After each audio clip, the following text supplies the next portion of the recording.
byokya ebikola empitambye z'omunsi byakusanuka olw'ekiruyi bimunyiiza biriteta muliro gw'obujja guli byokya ebikola empitambye z'omunsi byakusanuka olw'ekiruyi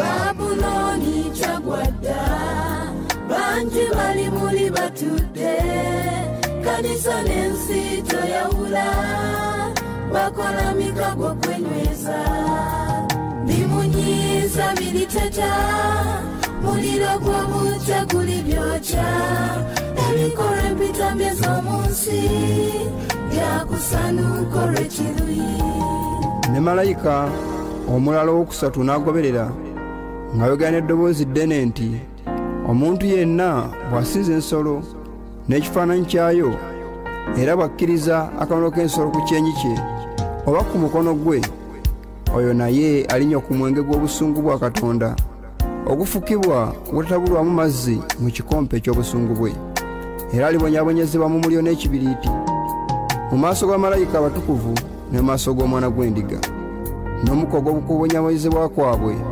gunyooka emirembe n'emirembe so tebalina kuwummula emisana n'ekiro abasinza ensolo n'ekifaananyi kyayo na buli akkiriza akabonero k'erinnya lyayo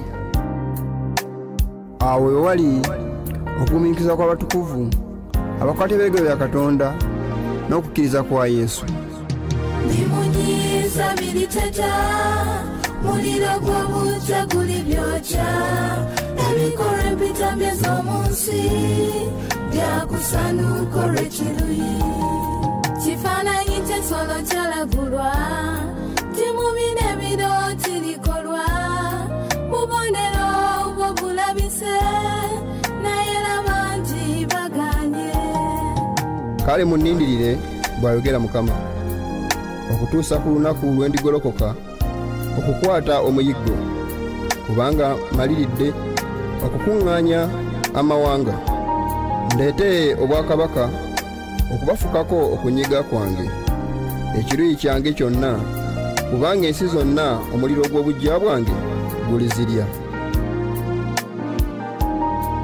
bimunyiiza biriteta muliro gw'obujja guli byokya ebikola empitambye z'omunsi byakusanuka olw'ekiruyi bimunyiiza biriteta muliro gw'obujja guli byokya ebikola empitambye z'omunsi byakusanuka olw'ekiruyi abantu ba Katonda Mukama yebazibwe kubanga tusobodde okubeerawo olunaku olwaleero okuyiga ekigambo kino nebaza Mukama asobozesezza okubanga tuzze olwaleero nate okuyiga ekigambo kino eky'obulamu nkologa nga wuliriza kulisa ennaku omukaaga zewayiseemu era zobaddemu ezibadde ezitali nnyangu bwenzikiriza tezibadde nnyangu kubanga bibadde bingi ebibadde bitusumbuwa kuyita mu nnaku omukaaga endwadde emitawaana egitali gya ngeri zimu byonna bibadde bitusumbuwa naye twebaza Mukama atusobozesezza okulaba nga essaawa ya kaakano tukyaliwo era tukyasobola okussa omukogo ogw'obulamu ate natusobozesa n'okujja okuyiga ekigambo kye abalaba nange azze okuweereza Mukama yebazibwe kubanga ffenna we tuli okuyiga ekigambo kye kino mpazi olunaku olwaleero tugenda kukozesa nnyo olutimbe kubanga tulaba tugenda kubanga tuyiga ku bigambo bino ebimu naye nakye njagala okusooka okwogerako kyebala ntaddeko ebigambo ebiwolaba ku lutimbe eby'omusala bye tuze tuyigako ebbanga lyonna naye tulina kutandika kubiyigako kasooka tuweeyo okusaba kyoka tweyongereyo Katonda waffe tukwebaza kubanga otukireseewo mu nsi muno lwa kisa kyo nakusaasirako tusaba obudde bw'otuwadde nga tuli mu nsi muno ey'ekibi tubukozesa okweteekateeka olunaku lwekomya obwakabaka bwo okusumulula abantu bakubajja mu nsi eno ey'ekibi tusabe nga tweteeseresa okwaniriza n'okulindira ku biro eby'omu bbanga kuwa Yesu Kristo obulokozi waffe amiina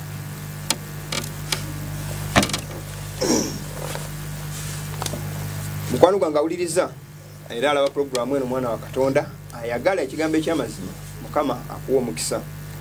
Olwaleero nga bwe mbagambye tugenda kubanga tukozesa nnyo olutimba research okujjako okulaba obulabi nze nga mbuulira ne bye tugenda okusomako wano ebigambo ebimu mu kigambo kya Katonda Bayibuli. Naye kyenjagala okwategeezako omusalaba gwe gyeguli emabega abantu bangi gwe mulaba ku lutimbe abantu bangi bagamba naye nze after all nze mpeereza Katonda omusalaba nze kinkozesa ng'ekijjukizo okujjukira Kristo wange era kinzijukiza okubanga Yesu yafa n'azuukira nkikkiriza ekyo omuntu mulera ngambye bigambo bino nangamba nti musumba angambye nti program angambye nti Good Friday tujikuza kubanga tuluyita good kubanga Yesu Kristo lwe yafiirako ajwa tuluyita Good Friday kubanga Yesu lwe yafiirako ate ku Sunday n'azuukira so kyobala ndi Friday eno tujita good kubanga nungi mukono nga uliriza Good Friday teyali wadenge yekomo kokka nebigabe byenjogeddeko ne baganda bayenga tuli mu kuyigaawo nti ekigambo ogamba nti Good Friday nungi tugisoosowaze tulufule olunaku olukulu olulungi ennyo ne Sunday lufuuko olunaku olulungi ennyo olw'okusinzizaako n'ebirabo byonna tulaba emisalaba n'ebyo tuze tulaba sengo tracinga origin ya buli kintu kyeba praising nga kiba kulembeza nti bakisinza nga tikiri mu bwatu bayogera Mukama kubanga tuze tulaba bigambo bingi ebikolebwa mu kiseera kino nga tebiri mu Bayibuli nga tebirimu ekintu kiri ebintu ebiri mu Bayibuli abantu ba ignorancy era obo tuni osome Bayibuli tulaba nga mulimu sabiti mweri abantu bagivuddeko tulaba nga mulimu okusembera ku meza Mukama afa abantu bataddewo Eucharistia n'emikolo emirala egitalina musingi mu Bayibuli ebintu bingi nnyo biza bikolebwa bataddewo naye nga Bayibuli tebiwagira tessa kimu nabyo nga ndowooza z'abantu theories z'abantu philosophy z'abantu zibakunjaawo naye nga Mukama tabiriimu era ebintu gye emikolo gye bateekawo buteesi abantu bagikuliriza nnyo okusinga Bayibuli mwana wattu kyewuunyisa bw'osanga omuntu ng'akuluza nga asoosowaza Sunday ne Friday oba Christmas oba Easter oba Ash Wednesday oba twala bina binzo okulowoozaako enkuŋŋaano ezitali mu Bayibuli zotayinza nazijja obanga asinza omusaalaba ng'agunywegera agwetimbira ogwetimba obanga logo akoze logo eriko omusaalaba oyinza owulira nga kitwala nga kintu kikulu nnyo okusinga n'ebintu era byonna naye nga tebya Bayibuli babiginowalinze bintu bingi nnyo Mukama byawandika mu kitabo kye kitukuvu Bayibuli ng'abantu tebabifaako era nga buli omu akwata Bayibuli ajja mu portions z'ayagala muganda wange ng'owuliza ebigambo bino eno Friday singa tugezaako okugamba nti tutracinga buli kimu Mukama kye yakola ku musaalaba oba ekyalo ku lunaku lwa Friday okulaba nga tukitwala nga kikulu ekyo yaviirako Kristo okufa byali bingi Yesu Kristo yagenda n'okwetika omusaalaba yagenda ogutayinza ogwetika ng'akooye namuyambako baasula mu kuba ekiro kyonna bamuvuma bamuwandulira bamukola buli kimu kyoyinza okulowooza ebyatta Yesu Kristo yodde si ebyo ebyamuleetera okufa naye obuzito bw'ekibi byamuleetera okufa kye baali bamutisse kuba yali tisimwonoonyi naye neyeetika omugugu ogw'ekibi ogwali biyo okugamba ogwali nga mugwira mu ekyo kye baali bamutisse teyakola ku kibi yeekuuma ebigambo bya kitaawe naye n'atikkibwa ekibi ng'embuzi bagitikkanga n'endiga gye bagitikkanga ekibi nagitta nefuuka ekibi ku lwaffe so ne Kristo bwatu yafuuka ekibi ku lw'omuntu okulaba ng'amununula okumujja mu kufa okw'emirembe n'emirembe asobola okumutuusa mu bwakako obw'omu ggulu omutali kukaaba yadde okugulumwa yadde okubonaabona mu bulamu obweyagaza bwe yavaamu olw'obulagajjavu najja nakozesa obutali bulagajjavu okulaba nga mujja mu nsi ey'ekibi okumuzza mu kitibwa ekyasooka so bwetubanga tutunira ebintu bino eno bingi nnyo byaba ku Friday emiggo tulandira tugisinza senga ndowooza amakanisa agamu galiko emiggo amakanisa agamu gandibadde galiko emisala nga bagiteekako emiggo egyamukubwa kwali badde kuteekebwako entaana mu bamuziika wena byonna byali birungi nnyo ku lunaku olwo ku lw'obulokozi bw'omuntu bali badde bateekako omwenge gwe bamuteekako okubanga gwe bamuteekako omwenge bandibadde byonna bamuteekako bingi byenye bandibadde bateeka ku Yesu bandibadde bateeka ku makanisa mu kiseera kino ku lunaku olwo era singa buli kintu kyo kirina ekyenyigira ne Yuda bandibadde bamusinzanga omutukuvu Yuda ava ku ono Yuda owokubiri ne Yuda oli eyalyamu Yesu kubanga yakola kinene nnyo okulabanga Yesu aweebwayo n'atulokola bandibadde bawa Piraato singa kati naye bamuyita omutukuvu Piraato bandibadde bagamba omutukuvu Kerode bandibadde bagamba nti abatukuvu amagye ga Roma agakuba Yesu emiggo bano ndi bano bipraising kubanga bena byazanya party mukulanga Yesu afa alokole omuntu okumujja mu kibi ne lwaki omusalaba guno eno kyenda bagambye ko baganda bange nti omusalaba guno bakwesanga simba eyo simba eno teyajja mu kristaayo mu bisaya by'abatumi tebali n'oluyimba lwetera okuyimba namba yalwo njejijjuka ne bayibuli oluyimba lugamba nti I need no other evidence, I need no other plea. It is enough that Jesus died and rose again for me. Chitumala nti Yesu yafa. Okuba obusalaba okubutekawo obutulage nti Yesu yafa tekina makulu. Tukisoma kale tukimanyi Yesu yafira ku musalaba. Okuteka ngawo budabba nteka ko Yesu bamuwonise abantu kuli bamubambye eyo si ekinyi gyo tukobisinga nti Yesu Kristo yafa kwataliiko ku musalaba nti kwali okumulamu nti oba nti bakyamukomeda kyatonya n'omusaayi tebikyaliko.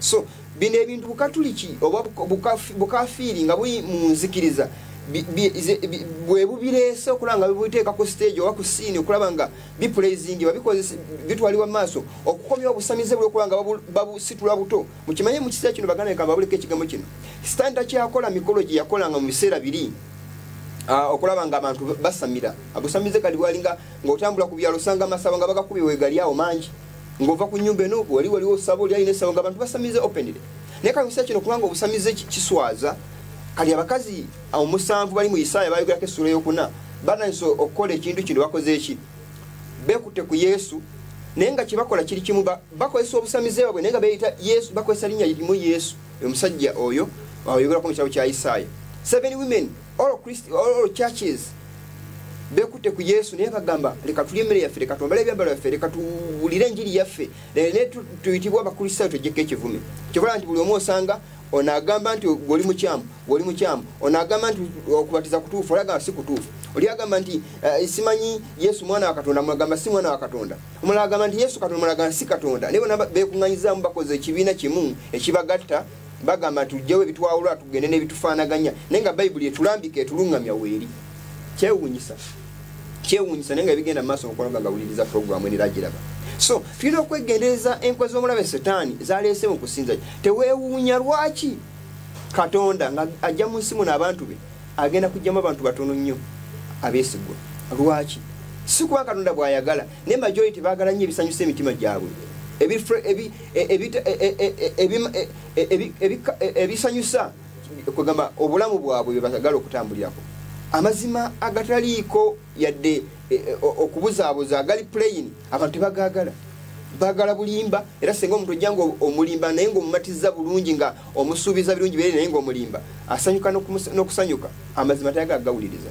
So olunaku olwaleero nga mbagaye sigenda kubikula byawandiikibwa kubalaga ku lutimbe naye tugenda kubanga tusoma ebyawandiikibwa ekyokuya ky'olunaku olwaleero kinjagadde okuleeta kyekiyitibwa naye omusalaba gwo njagadde nnyo okukozesa background eyo kubanga kikulu nnyo naye ekyoge kyona kwaleero nakituumye a prisoner omusibe naye babuuza ekibuuzo are you a prisoner of hope or a hopeless prisoner oli musibe alina essuubi oba oli musibe atalina ssuubi tune kuba ne ansa emu ku ebyo ebibiri olina okufunako ansage are you a prisoner of hope or a hopeless prisoner. So emisera kutandika nja kusooka nsonyi gabiri mu kitabo kya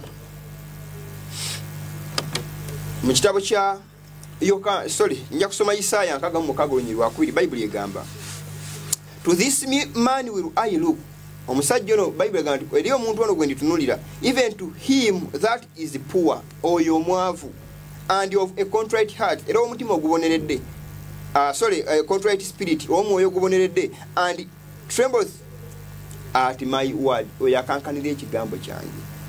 Mukama agenda tunulya mundu ki oyo alina omutima omwoyo oguboneredde era akankanira ekigambo kya Katonda nga omutima gwe aboneredde kugamba nga omuntu abonedde Mukama gwagenda okutunulira tagenda tunulya abantu balala bonna. To that man will God look oyo akakanye n'awuliza ekigambo kya Katonda aboneredde atalina malala alirwedde okubanga akkiriza okumubuulira ekituufu n'okukigoberera Mukama gwagambye nti gwejja okutunulira gwatunuulira. Tebulaba nga agambye amaaso n'agamba mu kitabo kya Matayo 5 naye agambye nti To this man will I look, even to him that is poor. Kigambo poor kikulu nnyo. To that man which is poor is the person to whom God will look. Olaba kigambo kino. Naye kigambo bwavu tukisoma mu kitabo kya Matayo 5:3 kyavudaga, blessed are the poor in the spirit, balina omukisa abavu mu mwoyo, for theirs is the kingdom of heaven. Kubanga abalinga abo wakako omugulu bwe bwabwe. Omwavu Mukama wagenda otunuulira alina omutima oguboneredde. Fena kyabaza tuli baavu, naye obanga tulina omutima guboneredde naye ng'oli mwavu kyannaku. Abantu abaavu nenga tibalowooza si baavu. Ku bikulu essula ey'okusatu enyiri 17 Bayibuli egamba, because thou sayest I am rich, kubanga ogamba nti ndi mugagga, and have need of nothing, era sina kinneetaaga, and knowest not that thou art wicked, wretched, tontamanya nti oli munaku, and miserable, o ali obubi ennyo, and poor, omwavu, and blind, omuziba w'amaaso, and naked, ali obwereere. I counsel thee to buy of me gold. Mukama agamba nkuweera amagezi ogw'ekize ndi ezaabu eyalongosebwa mu muliro. Ezaabu kye kigambo kya Katonda. Mukama agamba nti oli mwavu yadde olowooza oli mugagga. Naye Mukama ali Isaaya agambye nti omwavu era alina omutima omwoyo oguboneredde. Twali tuli baavu, kubanga ffenna tuli baavu tulinaga ekigambo kya Katonda. Naye nga tuboneredde mu mitima kyandibadde kiri nothing, tekirina makulu. So Mukama agamba nti oyo omwavu alina omwoyo oguboneredde. Bibiri, omuntu nga mwavu nga mu kigambo kya Katonda ng'amanyi nti ndi mwavu, I need the treasures of God. I need God from my Father, my God. Omuntu oyo Mukama agamba nti ng'alina omwoyo oguboneredde, ng'alina bibiri, Mukama gwagenda okutunuulira, ng'ajja okusaaka amaaso ge okulaba nga kya muwendo mu maaso ge. Era ebigambo bino tulina bitunuulira. Naye agambye nti kubanga abantu abasinga mu nsi balowooza nti bagagga, tebana kye beetaaga. Ebibiina bingi biraga kubanga abasajja bannaddiini, abasajja abasumba, wobuwuli ebigambo eby'amazima nasooka abinyooma, alowooza amanyi nnyo, naye nga he or she knows nothing, talina kyamanyi. Yeetaaga kuyamba naye ng'ali mu mbeera mbi, ali miserable, ali blind, yeetaaga eddagala okusiga ku maaso omwe mutukuvu okumuyamba okulaba, yeetaaga zaabu obugagga bwa Katonda, ekigambo kya Katonda okusobola okulaba nga kimuyamba okubanga ava mu bunaku bwalimu obw'ekibi, naye nga tasobola kubiraba. Naye Mukama weebuuza ekibuuza n'akutunuulira otagenda kutunuulira. Ekigenda okuleetera Mukama okutunuulira si kugamba ndi nze Mukama ntunuulira oba nti Mukama no. Enkolagana ne Katonda egenda okuweesa okubanga ekuleetera okutunuulirwa oba nedda. Ebigambo bino nga nja biwerekezaako ebigambo bino eno ebiri mu kitabo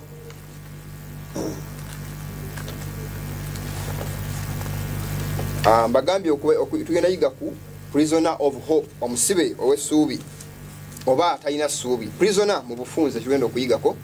There is a hopeless prisoner and a hopeful prisoner.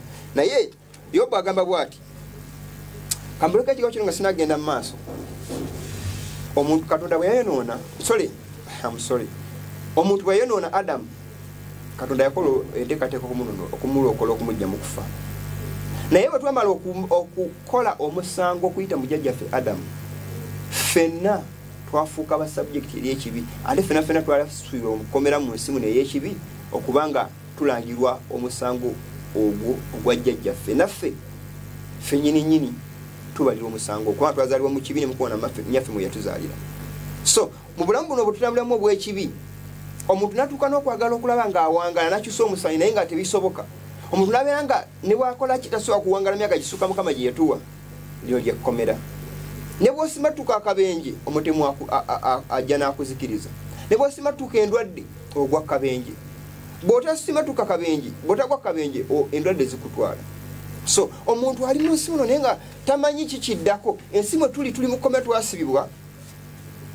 Ne Sitaani n'atukolembera okuyita mu basajja batakyukanga abeenoonyeza ebyabwe, n'asamiza abantu ba Katonda. Ali mu bantu kyannaku nnyo nabo ne batayagala kutegeera mazima.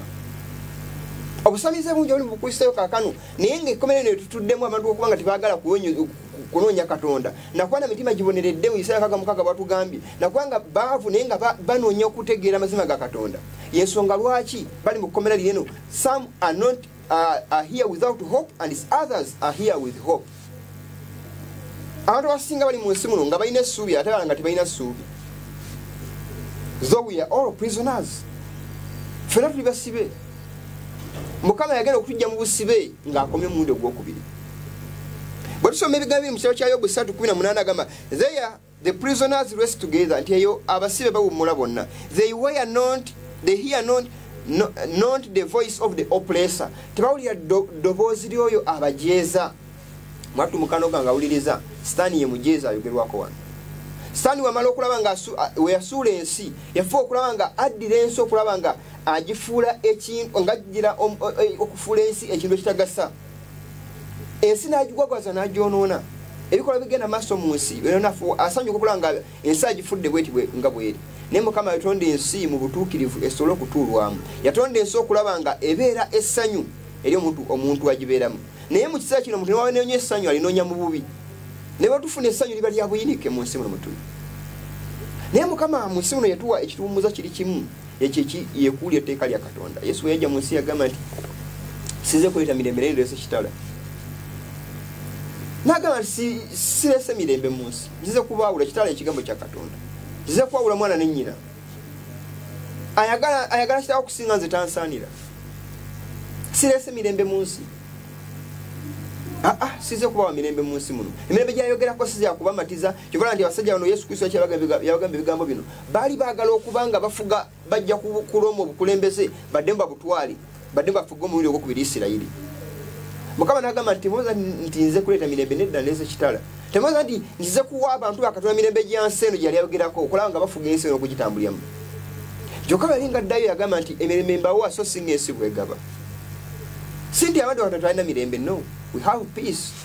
Tulina eddembe lisinga n'eri abantu abensi bidi balina.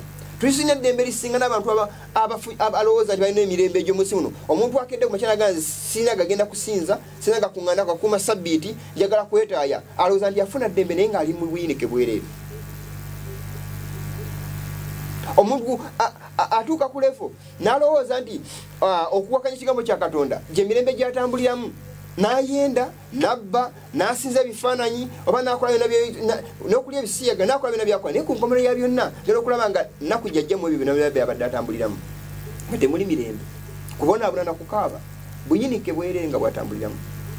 So, emirembe gy'ensi gy'egaba egy'obujeemu gye bagezaako gye tulabako ebibiina nga byegattamu amadiini okwegatta kwabwe bagezaako promotinga mirembe. Tulaba Intelligence Council balina enjogera Religions for Peace. Edini erwemirembe, building the Uganda we want, okuzimba Uganda gye twagala. Nyenga Uganda ne gye bagala okuzimba eryageresa etteeka lya Katonda. Mu kiseera kino abantu mu kiseera kino nandibadde kati ffenna tuli ekkanisa zonna nga abantu bali mu kusinza zigguddwa. Ebintu ebimu bikuyinza okukwasa ennaku ne weewuunya.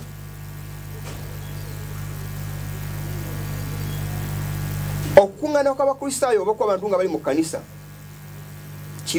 tekina kwamba n'okusanga abantu bali mu katale abatambula abagenza okugula ebyokulya ali mu kanisa yalisingako. Naye Sitaani kyayagala okukola nga nze mbagamba nti ekigambo kusinza kubanga National Sunday losoba ekirwadde kino ekya coronavirus kye baateekawo kye baapulaninga okulaba nga bakiteekawo. Agenda za coronavirus nga nabagamba za kuteekawo new order laws kuzinstitutinga omulina Sunday law. Naye balina okulaba nga basooka okuzikiza okusinza balyoka bakuleetera amateeka agagenda okuba nga gasobola okuba nga amateeka gano gagenda okuleeta nga gakyusa enkola ezibaddewo ez'okusinza entuufu. Era mu mugenda okulivinga Sunday law okulaba nga efuulibwa etteeka eryawonna. Tuze tubiraba bino n'ebigambo bino abooluganda bawuliriza. Climate change agenda zebatulako nga bagamba okukyukakyuka kw'obudde babishapinga lukimu kulaba nga bateekawo olunaku olumu olw'okuwummula mu wiiki ng'endala za kukola. Tetwerabira bino byafaayo byonna bijja bidiriŋŋana. Kyabaako mu 321 AD Constantino n'akikola, the first pope. No, not even the first pope, but one of the popes. Kubanga y'omu ku baayisa amateeka ganeeno okulaba nga bateekawo enkola zino ez'obukafiiri okulaba nga baziyingiza. Jjukira yali asinza Katonda Tamuza omusajja oyo. Naye omusajja oyo Tamuza gwe yali asamira baali bamukola mu leeta tina babulako oligini omusalaba ogwo bakolanga mu wooden symbol mu kiti ekya cross leeta T yakomerangako abantu nga bawaayo nga zisaddaaka n'abaziba emisango eri Katonda abwe Tamuza. So mu bukristaayo ng'ayingira omusajja oyo yagamba yali agenda kanisa abatumi yatekozesa misalaba naye yali agenda okulwana olutalo nga nafuna vision y'omusalaba bafuna vision y'omusalaba eyo nakyuka nagamba mumukyuse nijjukira omusalaba gwe laba vision ng'atimba abantu bona nti Yesu okwa yafiira ku musalaba naye nga vision gyayogerako oba okulaba ku musalaba kwe yalaba Katonda betamuza simbo ya tamuza olwo obusabize bali butambulyamu niba nti musajja Nimrod tamuza bali bamuteka bakubanga statues nga paints nga bateddeko obusalaba buti nga bwetolodde so kyobala nti omusalaba gwaliwo ne Yesu atana kubaawo kujja ku nsi kunene kyengamba mundi ogwasooka naye yaliwo existence ye so abantu abalowooza nti omusalaba gwajja bisebe era Yesu Kristo kamaleka ekigambo kino Yesu Kristo yagamba nti ayaga okungobera yetika omusalaba gwangoberere Yesu Kristo yategeeza kwetika misalaba tubajje misalaba gyaffe giri materials z'omusalaba tuzeetikke no si kyali ategeeza oba okukuba obufaananyi bw'omusalaba tubusitule Yesu wagamba nti Bible egamba the cross of Christ yategeeza physical cross of Christ kubanga Yesu Kristo takolanga ku musalaba bagumuwa buwogwo omusalaba tegwali gugwe naye gayita omusalaba gwa Kristo gwe mulimu Kristo gwe yakolera ku kiti ekyo nga bamukomerera in fact sina ku kiti ekyo kyokka niye gwe mulimu gwe yakola nga azze okulokola omuntu that is the cross of Christ byeyetika ebibi by'ensi obuzitono byonna byebagajja byebyoyitibwa omusalaba gwa Kristo agamba naffe twetika omusalaba tumugoberere twetika emitawaana gyaffe tugobere Kristo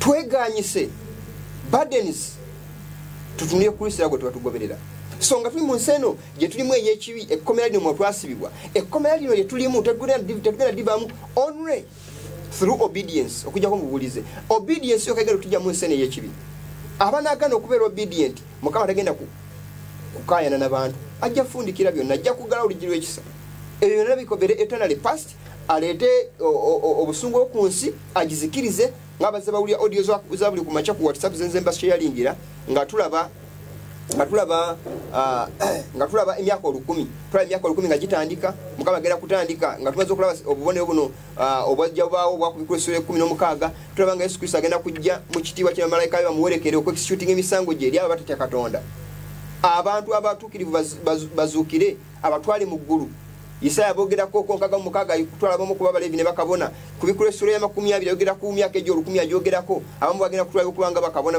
wamu ne Kristo so tulabanga emyaka ejo 10 bagi Kristo agenda kubeera ngali n'abantu be ngemyaka 10 gitandika bigenda kubaawo atwala abantu babafuba lekinga bafudde ayite ensego kulya nyame nyingi azirekenga ikogamba zirya abafu mirambe ejo giri bagisigadde ku nsi bale bisona buli kimu Sana sibe mukomera yokumala emyaka 10 ngali mu nsi otayina gwanza kukema yekikiwo bunyo obutakoma nga gimaze okuggwako ajja kyalira ensi n'emisango ejo azukiza abantu baba Bible mukiro kya kubikosera 12 na mugisome agamba nti n'omukisoro ayo mutukuvu ayina omugabo mukuzugura okwokubiri okwolubeberye okufa okwokubiri kulina buyinza kuye there is first death and the second death first death bagenda giri saving nga Yesu Kristo azomundi okusooka second death everlasting death eternal death so resurrection y'olubereberye y'abantu ba Katonda resurrection y'okubiri y'abantu ba Setaani ku nkomero y'emyaka 10 nga gimaze okuggwako eternal destruction of the wicked will exist will take place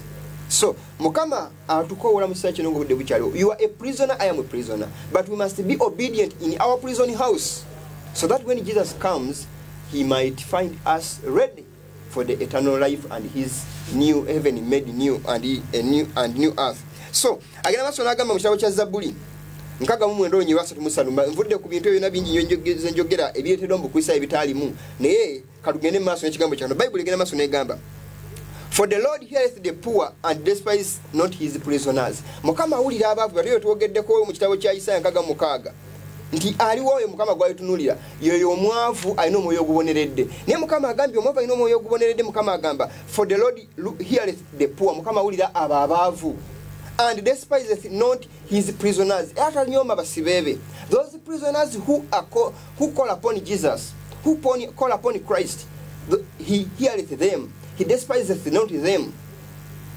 Mukama uli okaba kwa basibebe abantu abesigwa abatagobera basumba nti musumba gundi agambye pastor gundi yagambye eranze kasabu kyakimano tegamba bweti tova ku kitebe gundi abo tebabitunira batunda Katonda ekaika esubiri yabo Mukama uli okaba kwa abantu abo ayanukula okusaba kwawe era esubiri yabo lyabulamu butagwawo lyabatekedde so abantu abaloza nti these organizations these names of religions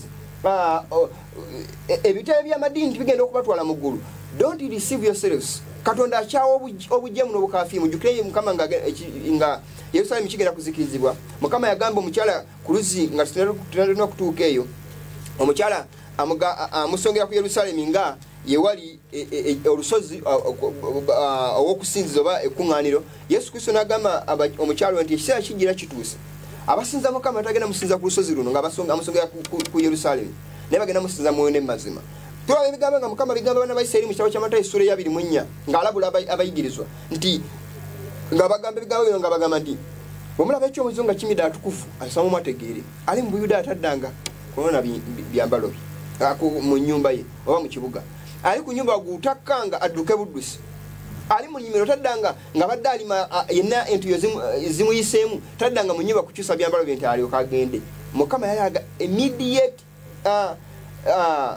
run coming out etali yakusaaga ng'ayita abantu be okufuluma okudduka ekibabu ng'abakoowola.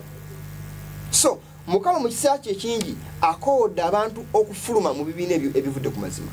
Naye yali abagamba nti omulaba ng'ekyomuzizo ne mu kiseera kino abantu balaba by'omuzizo ne basanyuka ne babipulezinga ne bakasa kimu nabyo. Oh, are you a prisoner of hope or you are a hopeless prisoner? Mukama agambye awulira okukaaba kw'abaavu, for the Lord heareth the poor. Mukama awulira abaavu and despiseth not his prisoners. Tanyooma basibe be. Agenda maaso n'agamba Zabuli 7:11, let the sighing of the prisoners come before thee. Okukaaba kw'abasibe kutuuke gy'oli. According to the greatness of thy power preserve thou those that are appointed to die. Nti agambye nti leka okukaaba kw'abasibe bo okusaako bwe bikoowe kutuuke mu maaso go okusinziira ku bukulu obw'amaanyi abw'amaanyi go. Preserve ku oba taasa those that are appointed to die, abo abalagirwa okufa. Omuntu yamala okwonoona omugabo gwe gwali gwakuzikira emirembe n'emirembe, gwali gwakufa emirembe gyonna. Mukama n'agamba kyobala Dawudi agamba nti taasa abo abalagirwa okufa, who were appointed to die. In this prison house we were appointed to die because we transgressed God's law. Naye Yesu mu kisa kye kingi ne kitaawe bakola enteekadde okulaba ng'omuntu ajja okulokolebwa obutafa emirembe n'emirembe, okulaba nga obulamu bwe Mukama abukomyawo okubanga buddamu okubanga buba n'essuubi okubanga agenda kubeera mu bulamu butaggwawo obwalubere bwe yali atondedde omuntu okubeeramu. Dawudi kyavudde agamba nti taasa abo abaateekerwa okufa. Preserve those who were appointed to die. But those who were appointed to die will be saved on condition of obedience. Buulize ekigenda okutaasa omuntu yenna okubanga ataasibwa okuva mu kkomera linene. Without obedience you are doomed to life imprisonment, your eternal destruction. Naye ekyo omuntu abeera mu kkomera ng'alina essuubi waliwo agenda okumunona era ng'alindirira olunaku nga bamusalira ekiseera kigenda kijjatuka kiggweko, omuntu oyo abeera mu nsi munene y'ekibi, abeera mu kkomera omwo ng'alina essuubi era byonna byakola abamuwulize eri amateeka agamutwala era aba yeesunga essaawa yonna yonna nti olunaku lugenda kukyampe waneeno. Naye omuntu nga talina ssuubi nga bamusiba nga life imprisonment yogwesanga ali kuba n'abasiyaga ali mu kuba basibe banne akola buli kikolwa kubanga mayita talina ssuubi mu nsi muno mu kkomera gyagenda kubyali. Naye nga tuli mu kkomera lino ery'ensimu etuli mu twasibibwa abalina essuubi na talina ssuubi Mukama beeyoleka olw'obuwulize bwabwe n'olw'obujeemu bwabwe. Mukama tulaba ebibiina ebyo emirundi ebiri. Newankadde abantu bagamba nti Mukama wange Yesu Kristo yagamba nti yayogera nti Mukama wange yayingira mu bakaku b'omuggulu naye akola kitanga ali mu ggulu byayagala. Yoyo omutima ogubonedde Mukama gwagenda okutunuulira.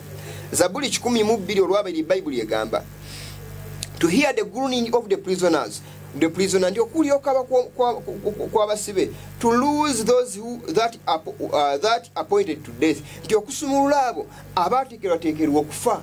Waliwo essuubi ly'okulindira Kristo okusumulula abo abaateekerwateekerwa okufa. Abawulize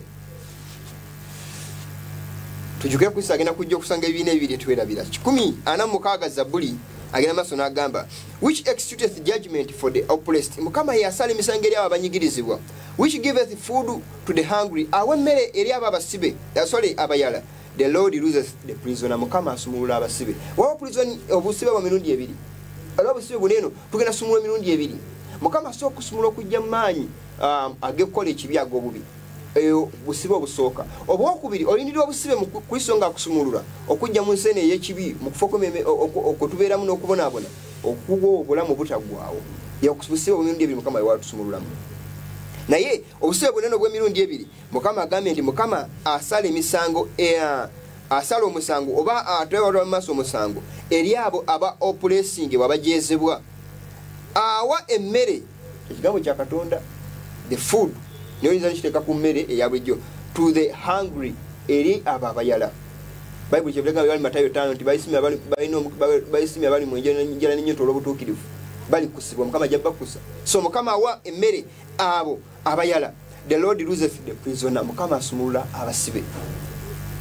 Abasiba mu nkola za Sitaani ez'ekibi abasumulwa abasibibwa mu bikoligo by'ekibi Mukama asumulula abantu be. Ne tuyindiridde okusumulula okuli fayino okwabuli okutagenda kuddamu kubaamu yadde embeera yonna ey'okulanga omuntu akuddamu nate. Eternal peace nga eweebwa omuntu eddembe itagwonga liweebwa omuntu. Mukama obusibe obw'okudda kwa mundi ogwokubiri.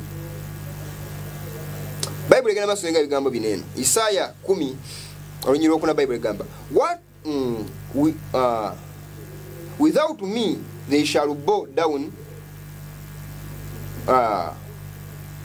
under the prisoners. Agamba agenda maaso agamba and they shall fall under the slain. For all of this, his anger is not turned away, but his hand is stretched out still. Mukama agamba nti baneno bagenda kugwa bavuname wansi w'abasibe. Time egenda kutuuka mu kitabo kya Kuyikwesa eyokusatu ayogera kuba kwaba bali abayita abayudaaya naye nga sibo wabula kuŋŋaanira Sitaani abagenda okujja bavuname maaso g'abatukuvu okubasiza bye bana basibe. Mukama bayogerako tibajja vunama maaso gaabo abasibe era bajja kugwa wansi nga wabatiddwa wabasanjagiddwa kubanga obusungu bonna tebuvuddeewo nga tebuvuddeewo. Mukama agenda kuleka ngassa abantu ababi abatawulira ddoboozi lye nga bazikiriziddwa nga bafudde naye nga obusungu bwe tebuna kuvaawo, but his hand is still stretched out. Naye nga akyagodde omukono gwe okuddamu okulaba ng'azikiriza omundi ogwokubiri n'okutuukiza emisango gye omundi ogusembayo. Ebyo nyo omusanvu bigenda sooka biyite eby'ababi. Abatagenda kubona akabonero ka Katonda omulamu. Akabonero ka Katonda omulamu tukasanga ye sabiti ya Katonda. Eyo yerina seal of the living God. You have the mark of the living God which has the seal of the living God. The seal is authority ya Katonda. Tugisanga mu fourth commandment. So fourth commandment ye yawula abantu abawulize n'abatali bawulize. Ne wogamba ndi okuuma fourth commandment naye nga byokolerako byonna biwakanya Katonda. Nga sabiti ng'egyo ogikuumamu si Mukama bwe yakugamba ogikuuma bibyo okola by'oyagala kufumba ku sabiti kugenda mu kulambula kugenda kumubako na bamikwano kukyala ebitali sinjogeza kubulira njiri ng'ebikutute kukola bibyo. Isaa 5:8 nga bwatunyina ndi tukola byaffe ku sabiti onakola Mukama tusamu ekitiibwa atakola otalwa ekitiibwa tagenda kufuna siiru ya Katonda. Seal of the living God. The mark of the living God is the Sabbath. The seal is in the Sabbath of the fourth commandment.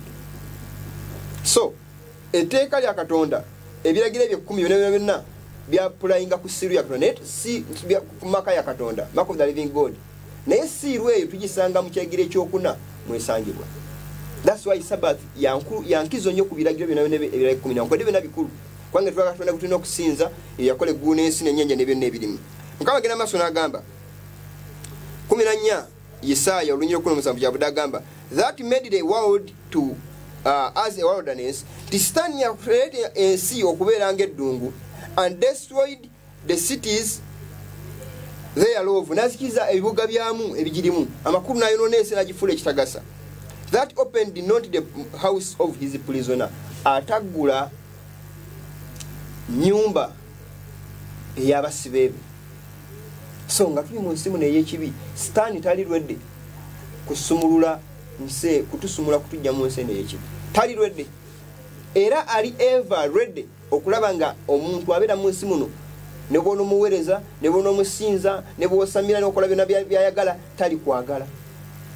Buli akola byakola nga obanga olowooza nti obusamize bugenda kukuyamba, bukola birungi gy'oli, nti Sitaani akwagala kumuwuliriza nakusubya bulamu butaggwaawo. Bw'onaamala okubikola akutte. Abasamize bagamba balina obuyimba bw'ensi, ndimala okutta ono ndikwata omulala. Gukasoofa n'ova nga gwamala ku mazzi ng'abuukira omulala. You are a prisoner without hope. Ofunye obugagga bw'omu nsi muno, yes obufunye, tebugenda kukuyamba. For what? Abantu bangi bagagga mu nsi muno naye nga obugagga bwabwe tebulina kibubagasa.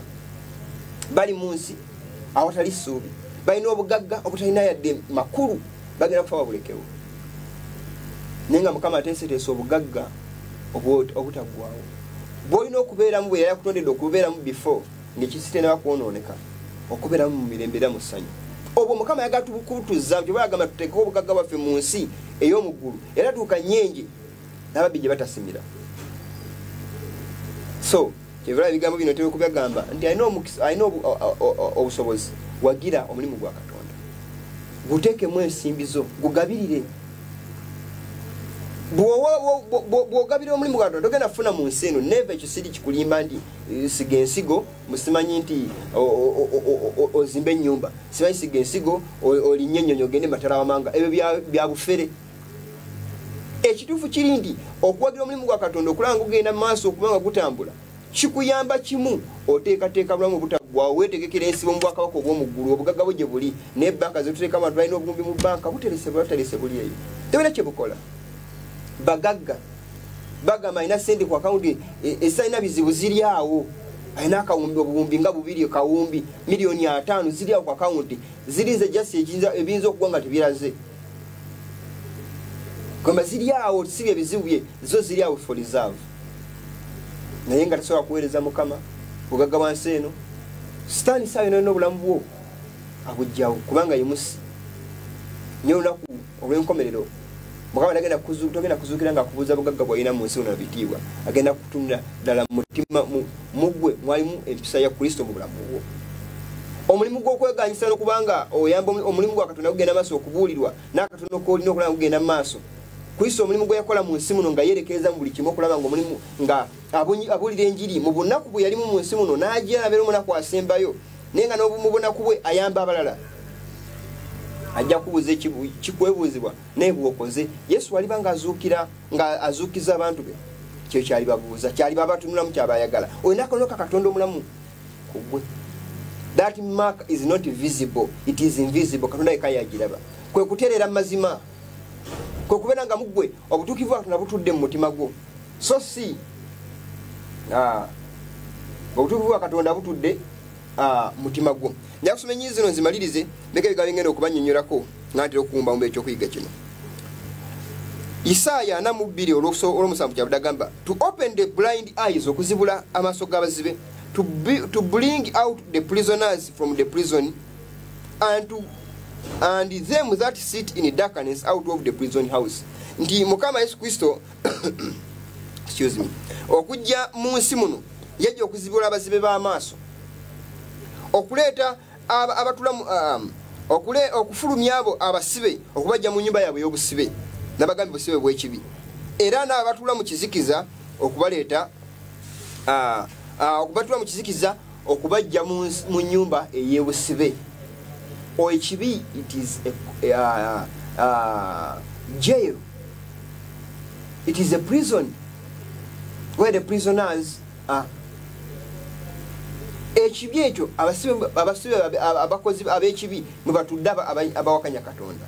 Buli doctrine gy'olina, buli njikiriza gy'olina, buli byokyokkiriza yani okwadde olina amazima ga Katonda 98, naye ng'okkiriza obulimba 2% or 1%, tebigenda kusevinga destruction. Mukama ayagala okutuukiza obutuukivu bwonna. Yesu yandibadde agamba tebambatiza,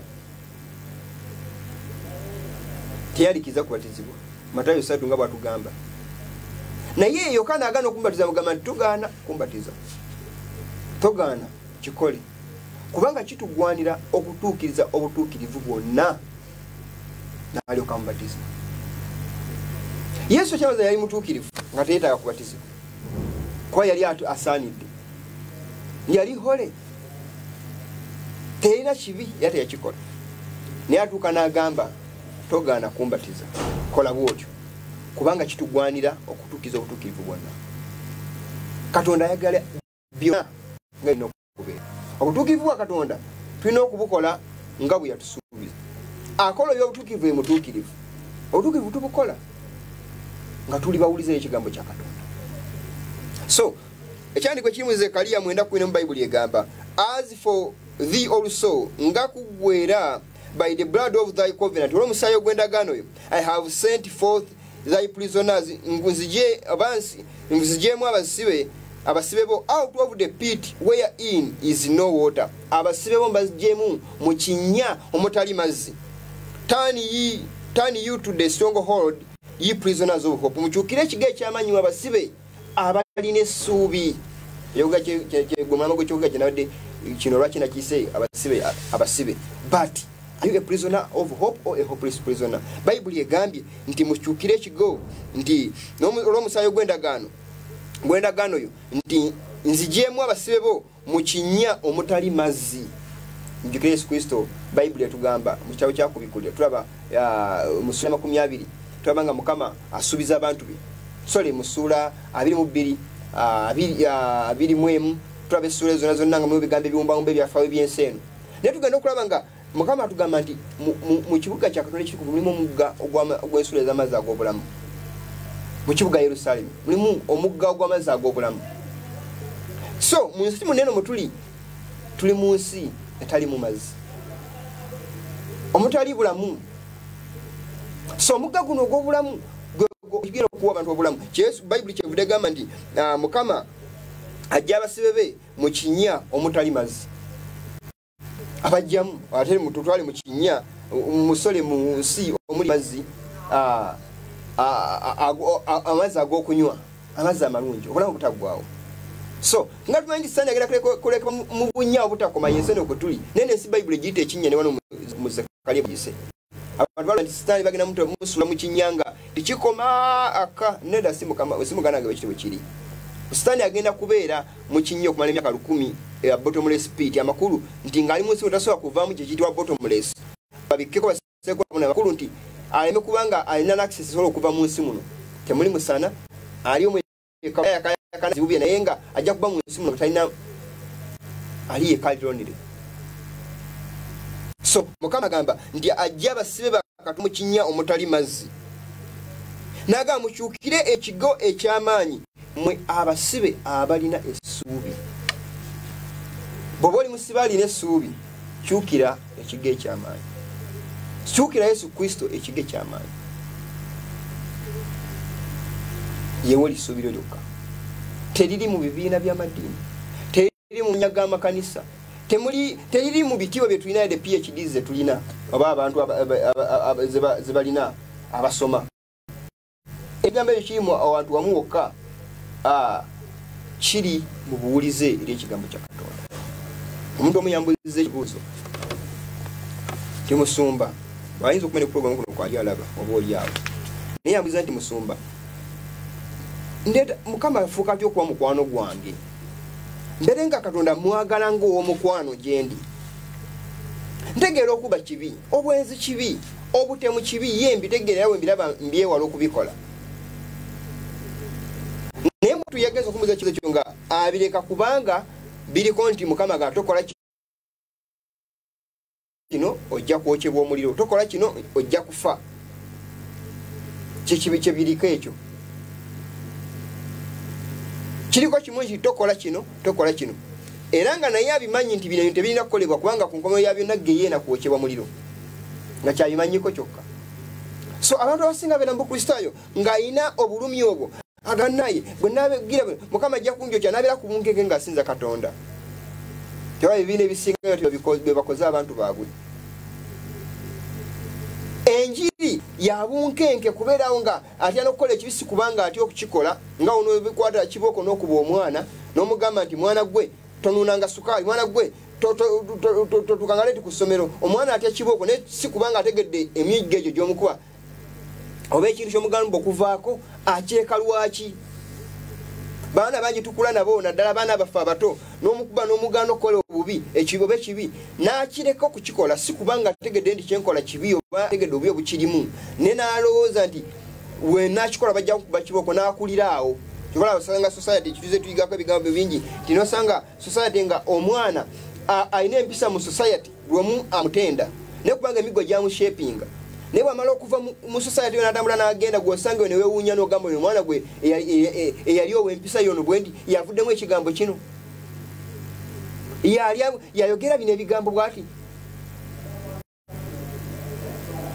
kwemba ng'olaba akyuse kubanga society tesobola kutufuula mukama kyayagala ebintu byonna byonna byetutambulamu mu nsi oba omwana omukuba kibooko oba omushapinga otya toyinza kumufuula katonda kyayagala waliwo n'okubaawo asiringa ekyo ye katonda yennyini n'atuukiza obutuukivu mu mwana oyo naye atya singa omwana omuyigiriza naffe abantu abakulu bennyini nnyini bantu bangi bali mu kugobera katonda nte bamanyi lwaki balina omugoberera bagobera katonda kubanga batya ebigenda okuva mu musango batya emiggo batya bingi ebigenda okuvaamu yekibagobereza katonda naye ng'ekikulu ekiri omuganda ng'awuliriza okuleka ekibi kyetaaga kumala kutegeera ekibi ekyo obubi obukirimu okikyawa awatali muntu kusobola kutegeera bubi bwa kintu kumunyonyola nti mune abcd wobba kabi akaliyo akali mu kubba kaakano sisigamba ndi kugamba ndi akabi akali mu kubba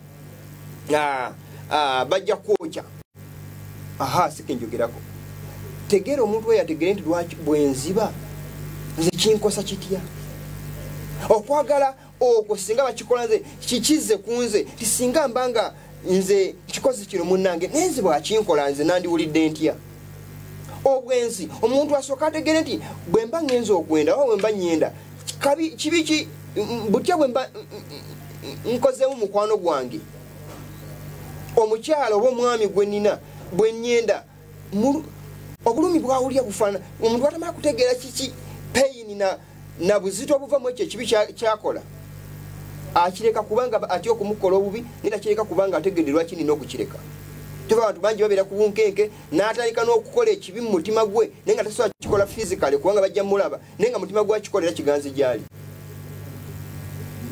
abaana bangi bambuuza ebibuuzo musumba abamu bakubuuza masturbation n'ebirala byonna byonna naye naddala bayuth abavubuka naye ebikolwa ebyo baganda bange abawuliriza sooka omala otegeere kabi kyakali mu kintu ekyo bwomala okutegeera akabi akali mu kintu ekyo otandika okukireka si kubanga kijja kuzikiriza mu muliro gwa geyeena oba kijja kuzikiriza kubanga oba bajja kusanga naye olina kukireka ku lw'obulungi bw'obulamu bwo so si kubanga olina gwotyo okulaba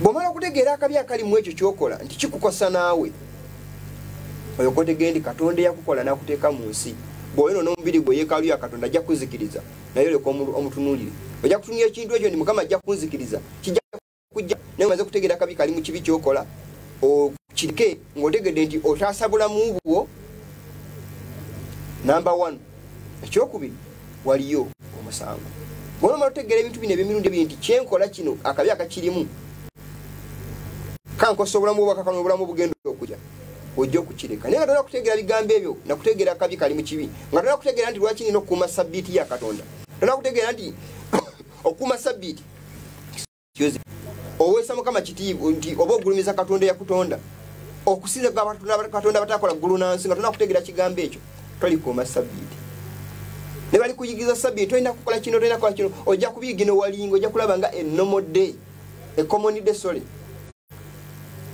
tojja tegeera buzito na kitiibwa kya sabbiiti ya katonda naye bw'onoomala okutegeera butya katonda bwakyawa katonda eyakutonda nakuteeka mu nsi ekitiibwa kye kimanya sabbiiti bwegulumiza katonda eyakukola n'okumanya nti ekirago ekyo kakyoka ekirimu katonda ekiraga katonda eyakutonda nakuteeka mu nsi ojja kukuuma sabbiiti n'okwagala okutayogerekeka.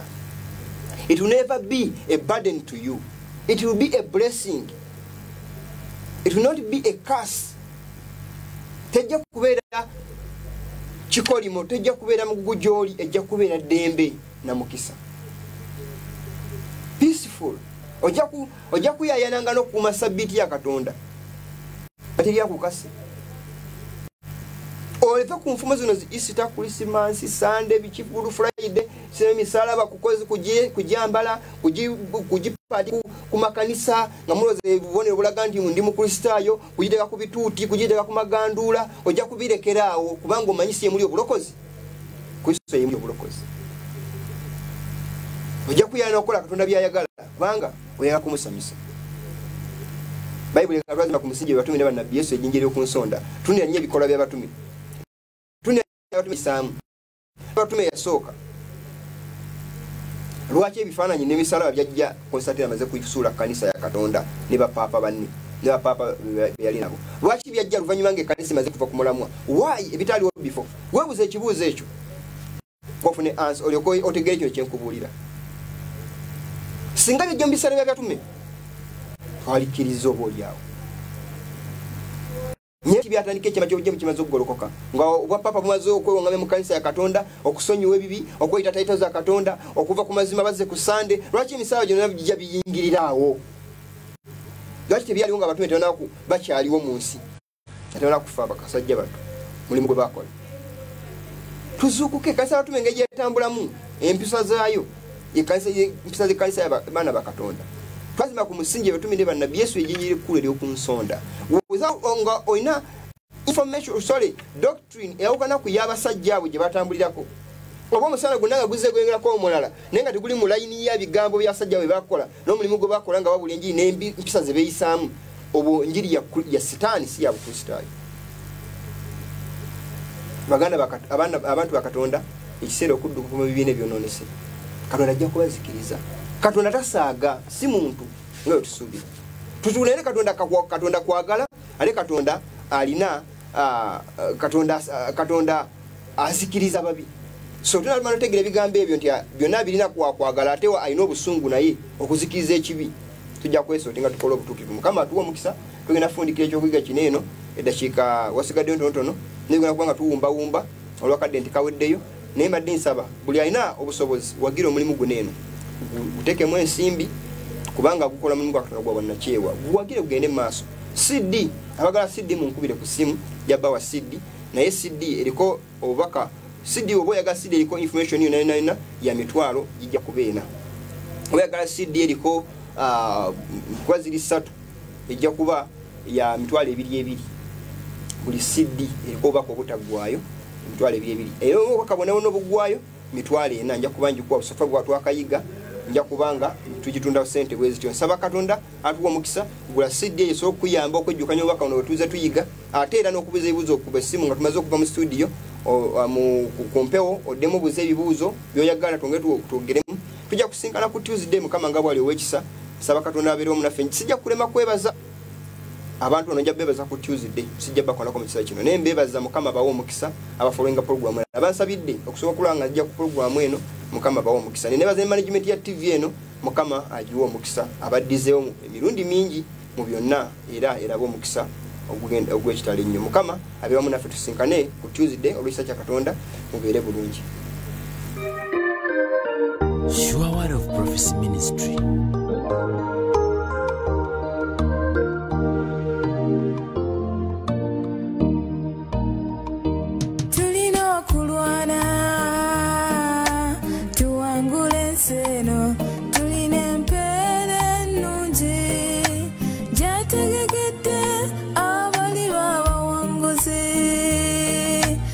Tutusekeyo tulina okulwana okulungi tufune empeera ennungi. Tulina okulwana tuwangule ensi eno.